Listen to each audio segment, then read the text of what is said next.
Hello everyone. In our last class, we have discussed about the topic that is Indian Constitution for the grade 5th. Today we shall continue our topic. In our last class, we have discussed about the meaning of constitutions and the persons or great personalities who have contributed their own life for the development of our constitutions and some important principles of constitutions and some important things which we are going to follow by our constitution. Today we shall move on to the next and very important topic, that is fundamental rights and fundamental duties. As I said you before in the last class itself, fundamental rights and fundamental duties are two important aspects of our constitution which are given to the people of India or every individual of India by the Constitution of India to protect their lives.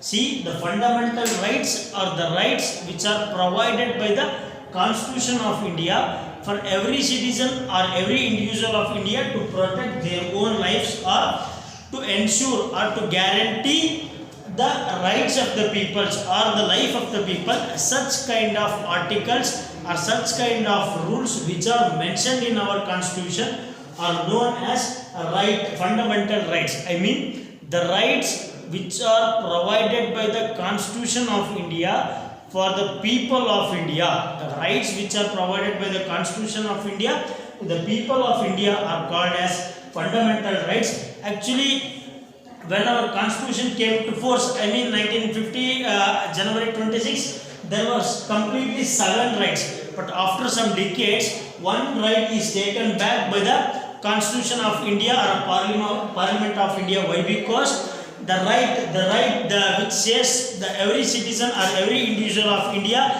is having a right to have his own property. It affects the government of India for the development of our country. So, Srimati Indira Gandhi, she was the Prime Minister of our India. At that time, she taken back one important right, that is the right to having a property. So, now we are going to consider the only 6 rights which are mentioned in your board. Today we shall discuss in detail about all the 6 rights and the fundamental duties. The rights are the provisions or the opportunities which are given by the Constitution of India to the peoples or citizens of India. What about duties? See, our Constitution is giving something to us. It is giving some rights to us. In the same way, Constitution accepts something from us. It needs the people of India or the citizens of India to follow some rules and restrictions to do some important works which upgrades the respect of our nation or which upgrades the unity and integrity of a nation. So such kind of duties which are mentioned in our Constitution are said as fundamental duties. See, these are the two important aspects which is mentioned in our Constitution and you are having for your studies. So today we shall discuss about the fundamental rights. The first right is right to equality. See, the preamble of our Constitution or a basic principle of our Constitution itself says that equality is very major thing in our Constitution, because the Constitution of India says that every citizen of India or every individual of India is very equal. All are equal before the law. There should be no discrimination regarding the color, birthplace, gender or caste, anything else. In India, the Constitution of India says that every individual of India or every citizen of India is equal. You should treated equal in the participation of a democratic system. You should treated equal in the getting of jobs. You should get treated equal in every social aspects. You should treated equal in the economic participation and everything which is provided by government of India or Constitution of India or which is socially free for everybody. It should be equal for every citizen of India or every individual of India.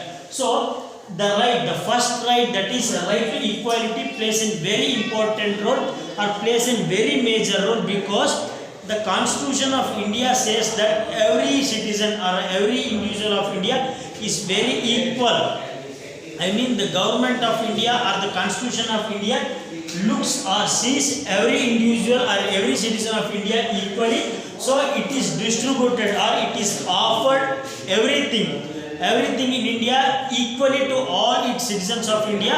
So it says that the Indian constitution says that there should be no discrimination under the caste, gender, birthplace, color or anything else. So they have mentioned that the first right, that is right to equality. The next is right to freedom. What do you mean by freedom? There are many kind of freedoms. I mean, if we are free to move one place to another place, it is also kind of freedom. We are we are expressing our faiths, our beliefs and our thoughts. The next right is, that is right to freedom. What do you mean by right to freedom? If we are very free to move from one place to if we are very free to move from one place to another place, it is also kind of freedom. If we are having freedom to express our own faith, belief or anything else, it is also a kind of freedom. In the same way, Constitution of India is provided freedom for every citizen or every individual of India, because there is no restriction in our country to move from one place to another place. There is no restriction in our country to express our faith or our ideas, our thoughts. Every citizen of India is having a right of speech. I mean, he can express his own thoughts, his own beliefs and his own expressions to anywhere for anybody. It is a very important right which is given by the India. Because of this right, India is actually freedom, a country which is having freedom, because every individual or every citizen of India is having his own freedom to express his faith, to express his knowledge, to express his thoughts. In the same way, every citizen or every individual of India is very free to move from one place to another place in our country. Why? Because see, in some other countries, for example in United States also, the citizens of United States are not free to move from one state to another state, because there is a restrictions to move from one state to another state. But in India, we can move in every part of our nation. But before 1 year, when there was a 370J in Jammu Kashmir, at that time there was one restrictions for every citizen of India, that they should not purchase any kind of properties in the state or union territory, that is Jammu and Kashmir. After taking back of 371J in Jammu and Kashmir, so every state, every citizen of India, every individual of India is very free to purchase property in any state, and is very free to move from one place to another place, from any part of state to any other part of state. So, and is very free to express his own faith, his own belief, his own thought, his own expression. So the right that is a right to freedom plays a very important role in every individual's life. So next we shall discuss about the third point, that is cultural and educational right. See why they have mentioned cultural and educational right.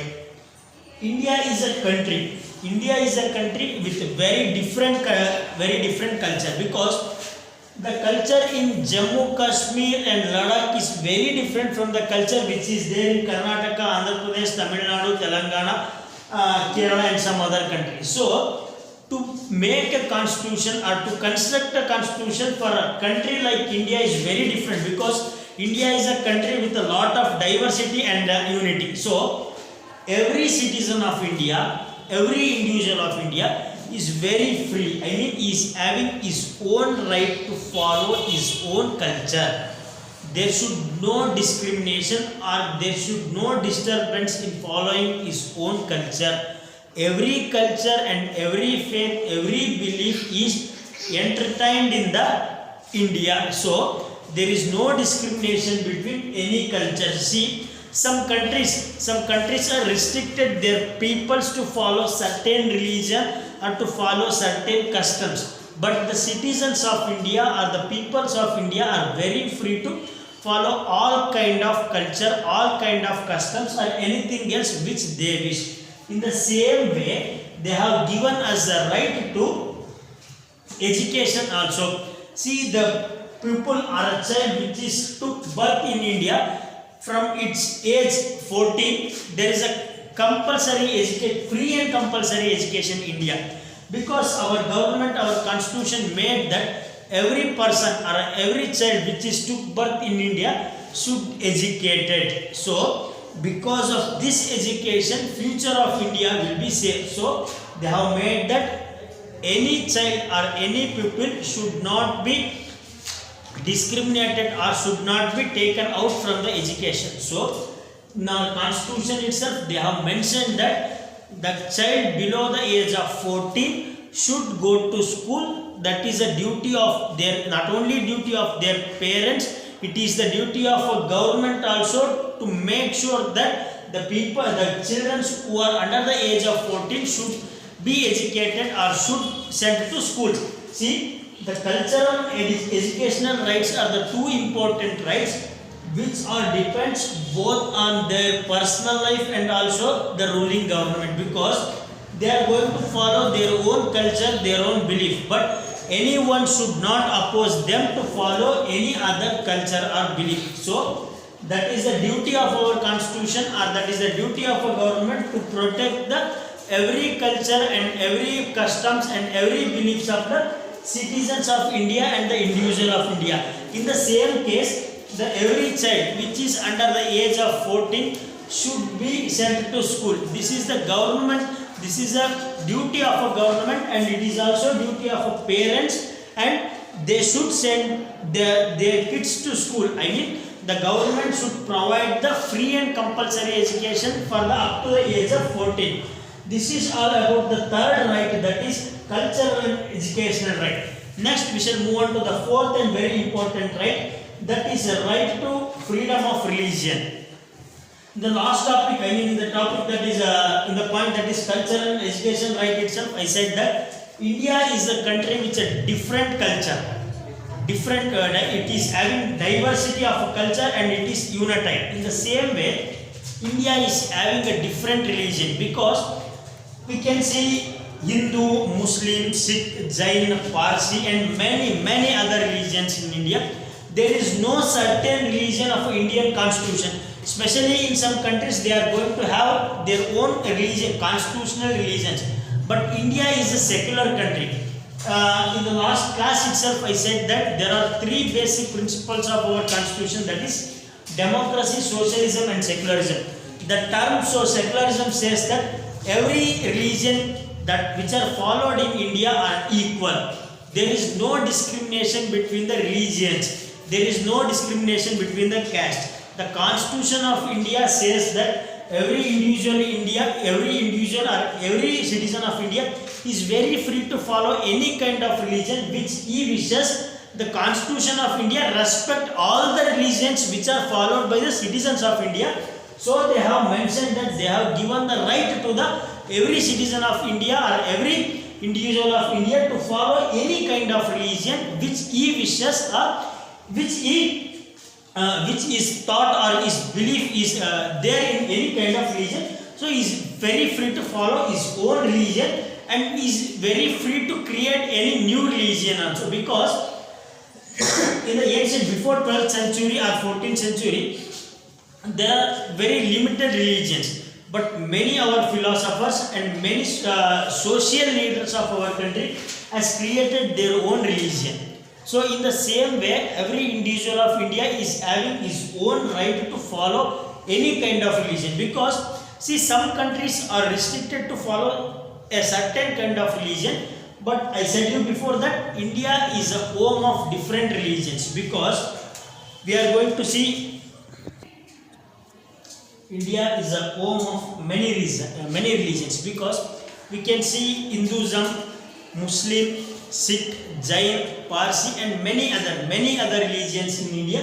So our Constitution of India itself says that India is a secular nation. Why? Because India entertains, Constitution of India entertains all the kind of religions, all the kind of beliefs, all the kind of worships which are followed by the citizens of India. So they have mentioned that the every citizen or every individual of India is having his own right to follow any kind of religion. That is known as a right to freedom of religion. Next, fifth right is that is right against exploitation. What do you mean by exploitation? The term exploitation can be defined as a in common term we can say the disturbance. If we are doing our own work, if anybody forced to follow any kind of religion, or if anybody forced you to not do any kind of work, or if anybody forced any people to without his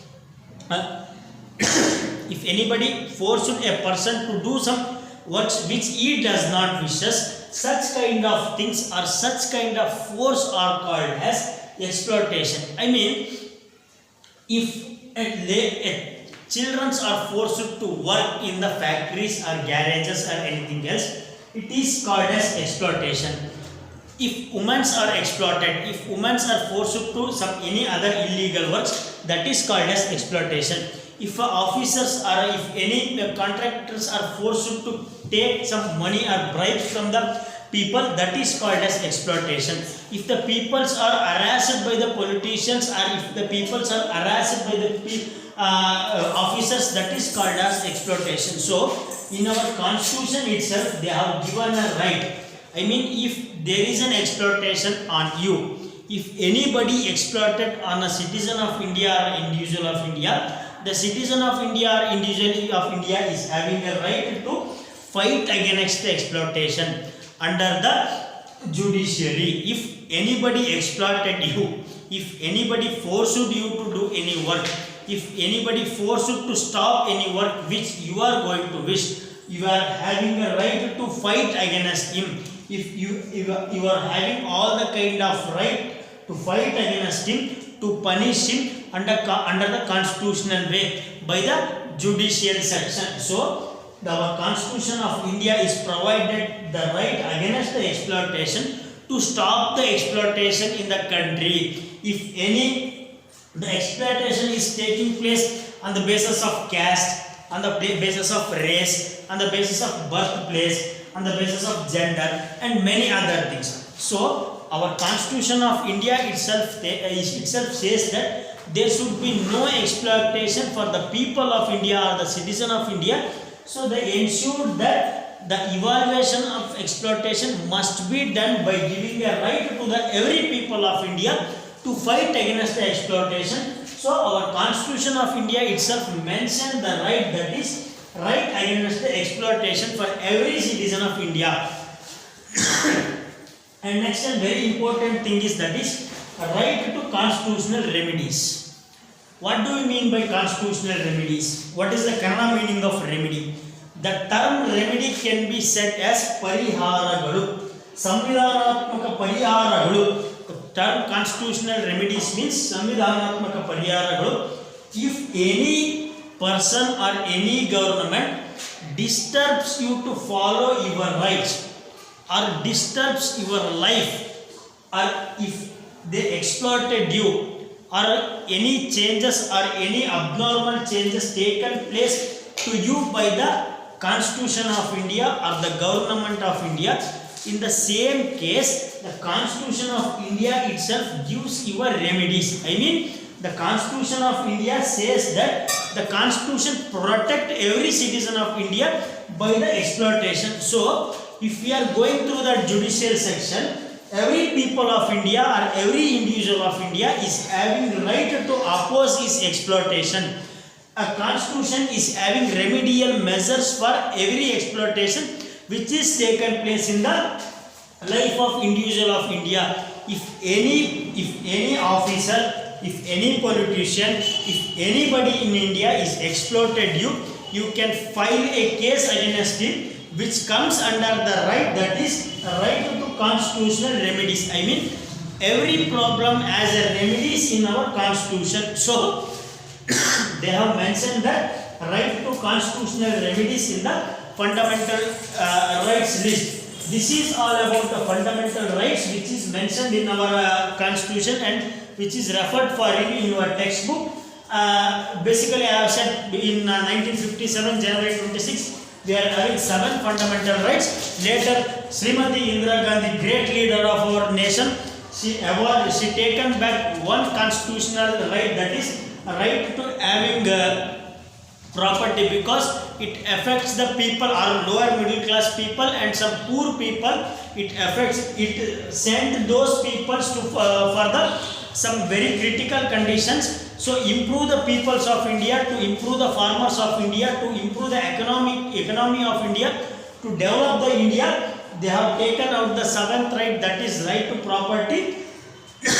Now we are only having 6 rights which are mentioned in our constitution. The next and very important topic is, that is fundamental duties. Next and very important topic is fundamental duties. See, we have discussed about the fundamental rights. These are the rights which are given by the Constitution of India to every citizen or every individual of India. In the same way, we should give something back for our nation. The nation is expecting something from us.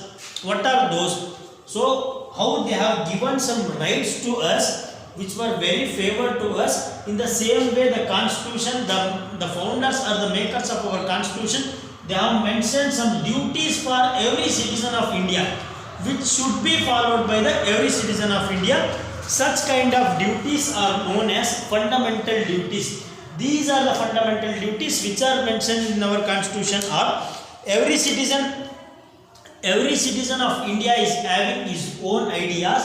Every citizen of India is having is bonded with the fundamental duties. I mean, what are the fundamental duties? We shall discuss in generally about the fundamental duties, because we are very familiar and we are very I think we are regularly in our day-to-day life we are going to follow the fundamental duties, knowingly or unknowingly. We are following the fundamental duties, because when we are going to follow the fundamental duties, gradually we are going to become patriots. The patriotism which is in the heart of Indians are the fundamental duties which are mentioned in our Constitution, because every citizen of India is bonded to respect the national flag, national anthem and the national leaders. It is a first fundamental duties which is mentioned in our Constitution. Next, there should no discrimination between any caste, race, gender or anything else. And every good citizen of India should follow all the constitutional remedies or follow all the rules which are mentioned in our Constitution. He should be bonded with the Constitution rules and regulations. This is also a kind of duty which is mentioned in our Constitution. Next, there is a duty of every citizen of India, that is to protect the heritage and the forest of our country. I mean, every citizen of India should protect the forest of our country, and he should protect the heritage of our country. And every citizen of India should look over or take care about the public properties which are created by the government. These are some important fundamental duties which are mentioned in our textbook, and some other duties are mentioned in our textbook also. And fundamental duties are very important things which should be followed by the citizens of India. We are going to follow these fundamental duties, because we are going to respect our national flag, we are going to respect our national emblem, we are going to respect our national leaders also. In the same way, our duty is to protect the public properties. Our duty is to stand with the integrity and unity of a nation. If time comes, we should stand with the country also. Every individual of India's duty is to define the country in the time when the country needs. We should never give up our country. These are some important fundamental duties which are mentioned in your textbook. This is all about our topic, that is Indian Constitution, which is mentioned in our textbook. In our next class, we shall move on to the history topic, that is Indian independence. Thank you, one and all.